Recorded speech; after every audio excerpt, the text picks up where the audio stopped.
Well,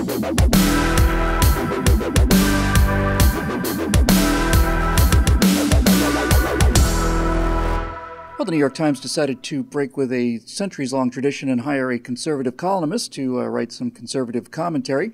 And in his very first column, he basically said, we would probably all be better off if we could basically clarify our arguments regarding climate change. And this presumption caused huge numbers of progressives to basically get together and in a very rational and coherent fashion scream, "Burn the witch!" as loud as they possibly could. Hi, everybody. I'm Bill Whittle here with Steve Green and Scott Ott. And today's Right Angle is not so much about climate change. It's not so much about conservatives at the New York Times. It's not so much about millions of people threatening or actually canceling their subscription to the New York Times because an alternative opinion was heard.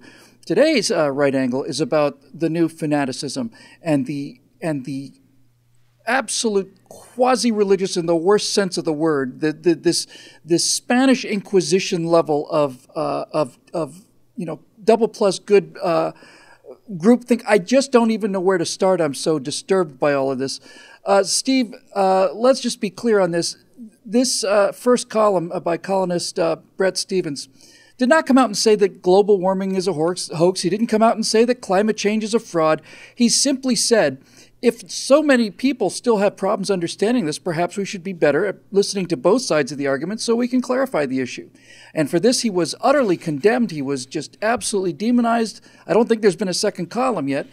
Climate scientists are calling for white. No, I don't. I wouldn't do another one. And so they're basically saying, how could you possibly bring a reasonable alternative opinion into this mix? How could they possibly, Steve? Well, how could they? Maybe they thought they were getting another, what's his name? I just forgot his name, but the bum is creased at his pants. What's his name? Is it Duthot? No. Ross Douthat is great. He's libertarian, very smart. He's one of David the Daves, Brooks. Right? Yeah, they probably thought they were getting a David Brooks. That was probably a David Brooks worthy column, if just a little smarter and more reasonable than average, saying, hey, let's talk to each other. But the best, Bill, you're going to love this, the best hot take I read on this was this morning. It's an author I'd never heard of in, I think, The Week, one of the left-wing publications. It's on Tuesday's Instapundit. His hot take on this was that the left had really shot itself in the foot with its reaction to the Bret Stephens column, that they had really done themselves a disservice, but that it was really Stephens' fault because the left is so enamored of civil discourse, his words, civil discourse, that they couldn't tolerate his column. This is a serious comment? Yes. I'm sorry, this is a serious column? This is a serious column by some, I guess, left-wing nutjob who says that the left is so devoted to civil discourse that they can't tolerate columns. So he triggered this is like the Antifa people or whatever it is, Antifa people. My mom once had a cat in black jumpsuits and beating the daylights out of people and calling them fascists. Yes, my mom once had a cat that had a mental handicap that was actually shocked every time she walked into the living room and saw the sofa. Sofa. This guy has less self-awareness than that cat. That doesn't surprise me. Scott, I've been around the country lately, and I've been around the country for a while now. And we're not dealing with opposition. We're not dealing with reason. We're not dealing with we're not even dealing with emotion or passion anymore. We're now dealing with fanaticism. And that's the only kind of word that can be applied. I think it's very interesting because at the beginning of this column, I'm just going to read a bit of it because this is how the column begins. And I think Brett's got an excellent point here. He said, I believe it's from the column. He says, when someone is honestly 55% right, then that's very good and there's no use wrangling. And if somebody is 60% right, it's wonderful, it's great, good luck, and let him thank God. But what's to be said about somebody who's 75% right? Wise people say this is suspicious. Well, what about people that are 100% right? Whoever says he's 100% right is a fanatic, a thug, and the worst kind of rascal. We seem to be growing an awful lot of fanatics and thugs and worst kind of rascals out there, and it's getting worse every day. Well, and it seems from what you're describing here and from what I've seen around the country and in the media and in social media, that it's not so much the particular point under dispute that's really a problem. It is the very idea of civil dialogue itself. It seemed like there are great forces at work to prevent civil dialogue from happening. Like it doesn't profit anybody in the major media to have civil dialogue. What does that do? It turns us all into, a Charlie Rose show on PBS, and nobody wants that. Who's going to watch it? That's right. And so, if you're not at each other's throats, the Republicans don't like that. The Democrats don't like that because they raise money off the fact that the other guy is the devil and is evil, and you can't possibly have a reasonable discussion. So for Bret Stephens to come out and say, hey, why don't we do some basic things that anybody engaged in the business of rhetoric might do? First of all, let's come to a definition of terms. Let's agree what we're talking about.